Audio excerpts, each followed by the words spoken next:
Welcome to Stardust Stereo. I'm Parker McVinney. I'm your host. Today is the 21st of January, year 2025. Today I'm going to talk about Trump's swearing in chart. And that occurred yesterday, the 20th, at 12:01 and 55 seconds p.m. in Washington, D.C. So I know I have a little bit of a raspy voice. This might be a shorter podcast. Just be patient. It doesn't hurt. It just sounds more masculine than normal.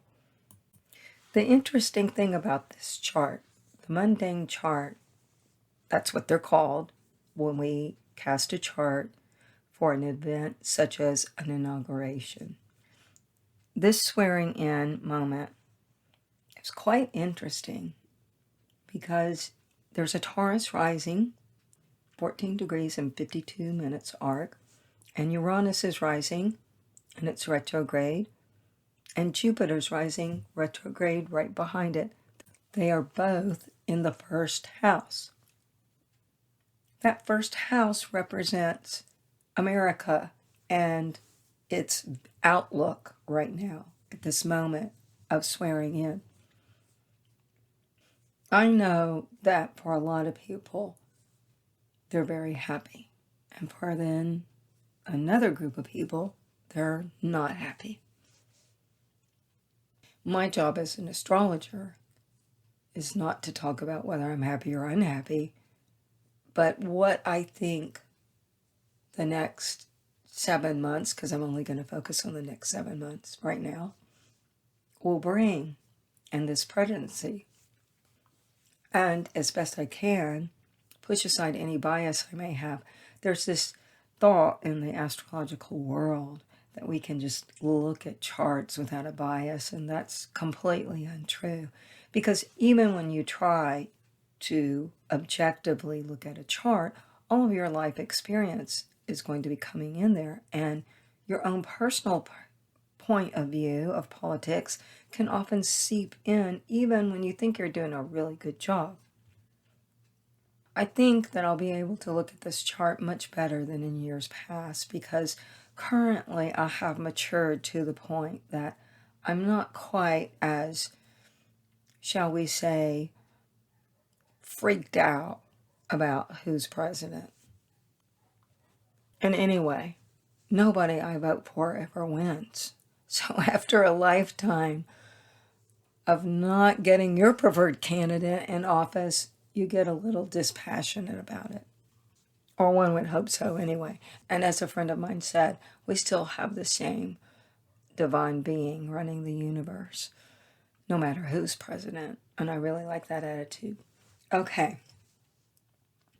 With a Taurus rising, and with Uranus rising, and Jupiter rising in the first house, I can see straight up we're going to have a very unique run with this president. This presidency is going to be different than the first one.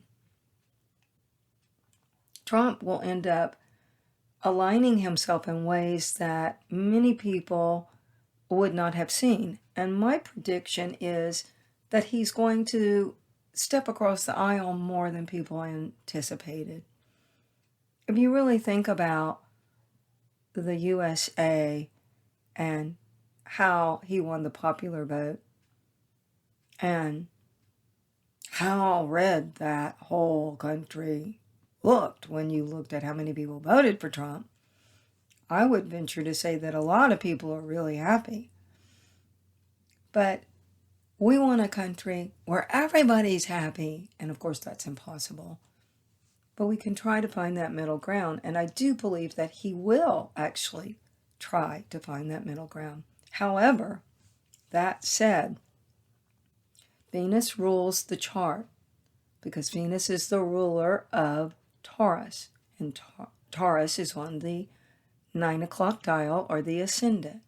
So the predominant energy immediately I can see is our economy and choices that Congress makes affecting that economy and dealing with how we cut back our debt. Our debt is a problem, and we have not looked at it for a long time, a lot longer than the last 4 years. First thing I can see is that there's going to be a lot of behind the scenes talks about how to get that debt down. And they will be behind the scenes because Pisces is what we call intercepted in this chart. It's in the 11th house of Congress. As we speak, ways of how to cut the deficit are being looked at. So a lot of slashing is going to be going on. Venus is at 17 degrees Pisces, and it just passed a conjunction with Saturn, which is at 16 degrees Pisces. So this tells us we got to take the rose-colored Pollyanna denial glasses off and get realistic with America and how we are running our deficit. Now, Jupiter being retrograde, right over the second house of income for the country, indicates that as soon as it goes direct, which will be on the 4th of February, it will begin to move toward the second house. And Jupiter in the second house often indicates new ways of finding one's own resourcefulness. And they will be tied, because Jupiter is in Gemini, to the communication, transportation, possibly even shipping industry. Now, by mid-March, Jupiter will officially be in our second house, or the second house of the swearing-in chart. We know Trump likes to make a deal. He wrote a book about it. He's going to be making a lot of deals. And he is wielding a lot of power. Because when he was sworn in, the sun, at the top of the chart, of course, because the president is always sworn in on the same day, so the sun's always up there. It was at 0 degrees Aquarius and 53 minutes arc, moving toward a conjunction with Pluto, which is at 1 degrees and 41 minutes arc of Aquarius. Now, that sun and Pluto held hands, conjuncted today, the 21st. I'm sure he is very busy making deals, and making deals with other countries to increase our wealth. Because America is based on consumerism, and in our values is very much tied to money. Money, money, money. It's just part of our culture. And that is what he is going straight for, looking at this chart. I believe that the first few months are going to be really rough. And then by mid-summer, it will begin to get better. And part of this is based on the fact that Venus and Saturn will conjunct one more time, because Venus is going to be going retrograde. On March 2nd, it would have already entered into the sign of Aries, just at the end of February 2025. And it's entering that retrograde period at 10 degrees Aries, just 1 degree past a solar eclipse that happens at the end of March. So again, there's an indicator. It's about the economy. It is very much about aggression toward increasing our economy and our strength, our military presence around the world. Or another way of looking at it could be that as we are showing our strength wealth-wise, we appear to be solidifying how the rest of the world looks at us as a strong nation. Now, Aries is always about me first. And of course, Trump's entire campaign, and also the last one, is always about make America great again, or, that whole concept of I'm at the front of the line. That is ingrained in his DNA. He doesn't think in terms of being a loser. And so he is propelled to put America out front, in front, marching forward, being an example. Will he be successful?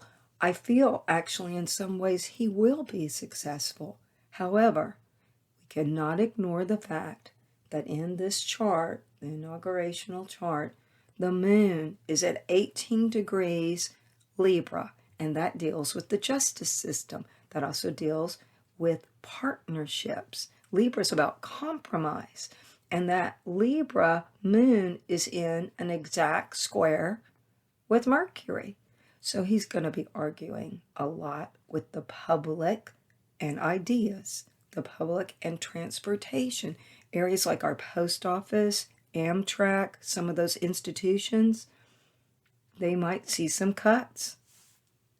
No doubt in my mind, he's going to use his leverage, like we know he is prone to do, a little bit of bullying to get treaties and countries and trade to be in the place that he thinks is in the best interest of America.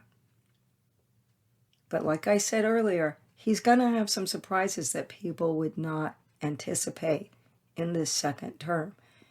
And I don't have fear of dictatorship, I fear, or I don't fear at all actually, but if I were to have a worry, it would be about the constant bickering, because as long as America is divided, we are weak. Plain and simple. So one of the other issues that are going to come up very clearly is we know he is prone to be very aggressive about those that he considered to be his enemies within our country and without, outside of our country. The moon is also in a wide square to Mars. So he is going to be looking at our military and why so many of our military are displeased, are not wanting to join, are, look, the first day of this new year was 2 members of military setting off bombs in our own country. Our war is not necessarily outside. It's within our own walls. The sun conjuncting Pluto shows consolidated power, and Aquarius rules Congress. So whoever is holding the house really gives a dial point of how much power he will be able to wield. Our Congress needs to wake up. We really do need to wake up and learn how for them to stop their bickering, childish behavior and learn to get along and find the middle ground that they used to do, that I have memory of because I'm old enough to remember it. And I think that this is possible, but it again is going to be some difficult growing pains. On May 8th, Uranus will trine the midheaven of the swearing-in chart. So we will see some substantial big moves right around May 8th, probably linked to what he promised and something coming to pass. What is also interesting to me is in Trump's birth chart, Venus and Saturn are conjunct. And in this inaugurational chart, Venus and Saturn are conjunct. So he is going to be applying some of his own methodology of how to secure wealth to the nation that he has applied in his own personal life, even though it will be done in slightly different ways, of course, obviously with the permission or approval of Congress, because nothing gets done without Congress approval. We will also see some forward motion when Jupiter moves into the sign Cancer, which it will be doing so about June 10th. Then in August, Jupiter in the sky will conjunct America's sun. That will indicate that by August 2025, we have a much more optimistic attitude. We would have gotten past the Venus retrograde period that is going to be happening from March 2nd until the 12th of April, but it still has to go past the shadow period, the placement where it was when it went retrograde. That's why I feel the first few months, the first 3, 4, even 6 months of this presidency is going to be a lot of pain, of how we have to get ourselves on new footing in order to begin a process of growth. Housing is also another issue because California's just burnt down. Mars is in Cancer and it's retrograde, or Mars in Cancer rules housing. Mars is always the military in action. So we will continue to see, and I mentioned this in the last podcast, I believe, that America will be building houses. And the birth rate, there's going to be a big push to get people to make babies because apparently people don't want to make babies anymore. And it's probably because they can't afford it. So again, we're going to be tightening our belt from his direction with approval of Congress. It's going to be painful. There's going to be bickering about transportation. I feel the post office is going to come up to be looked at, Amtrak, and various ways of our communication system in America. That would include our journalists and how our journalists really across the board, I don't care which side you're on, they're so biased. Talk about not having objectivity. We see that in our journalists across the world, but especially in America. And that's just, you've got to cross-reference everything yourself. Venus will get to the first house of this chart by third week in June, and that's when we really start to see some results. Our justice system will be looked at, and we'll also be looking at the state of mind of our young people in this country. I know there's a big focus on getting people healthy eating. You know, for the richest country on the planet, we eat way too much junk food in this country. People don't even know how to eat. And so I think it is a good idea that we pay attention to teaching people preventative illness, which is tied to what you put in your body. And also, if you're a meat eater, whatever goes into that cow before you eat it, you're digesting too. So we need to look at the amount of antibiotics and the way our animals are treated. I mean, I'm a lifelong vegetarian, so that doesn't appeal to me at all. But the fact of the matter is, many people eat meat. And if you're going to eat meat, you want to make sure your meat is good meat and not full of disease, because otherwise you're just eating the disease. Now, the eclipse that happened in March, at the end of March, at 9 degrees Aries, which is so important across the whole world, but it's especially important for America. It will be squaring a lot of the Cancer placements in our birth chart. That particular eclipse is going to fall in the 12th house of this inaugurational chart, and that means there's a lot of wheeling and dealing and back rooms that we will never know about, and that's just a fact. Some of that wheeling and dealing is, of course, to adjust our debt and also to adjust what comes in, our resourcefulness, and the ways in which we relate to foreign countries. Overall, I'm not super worried about America. We have a difficult period coming up in this spring with all these, these Aries energies coming up. The eclipse, Neptune will enter Aries.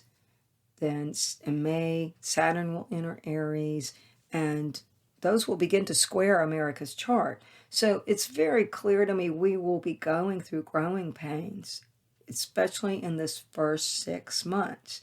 But after that, we'll begin to see sprouts grow. We'll begin to see the breakthrough of the soil and the potential for growth. So not all is lost. So my overall feeling about this inaugurational chart is it'll actually end up being an administration that's more balanced than the fear that so many people have that it's going to be a dictatorship or just one-sided. I don't see that. I see an ability to reach across the aisle, but it will depend on the maturity of other people. And I do see very clearly a predominant, absolute direction to make America top dog again, because we lost our footing. I'm not so sure that we will maintain our prestigious status of the controller of the universe that we perceive to see ourselves as. I don't at all. I think actually India is going to take up that mantle. But in the next year, we will have an opportunity to change how we are perceived by the world because of this presidency. And I also want to add that as Uranus goes direct, it will very soon conjunct Donald Trump's midheaven. So he may make some radical changes by the first week in April of 2025 with partnerships and treaties that had not been anticipated, and they will be quite shocking. But ultimately, I think that they will be good. I don't even know the exact nature of them, and it may be tied, it will probably be tied to space activity and dealing with trade with food, dealing with food, trade, and somehow tied to our space international treaties. Or I should say, our space travel agenda. That's probably going to come from the influence of Musk. So I'd like to thank you for listening. This is Stardust Stereo. I'm Parker McPhinney, and I want to thank my patrons. You know who you are. If you'd like to become a patron, you can do so at patreon.com/ParkerMcP. I want to remind you, you are made of stardust, so go shine.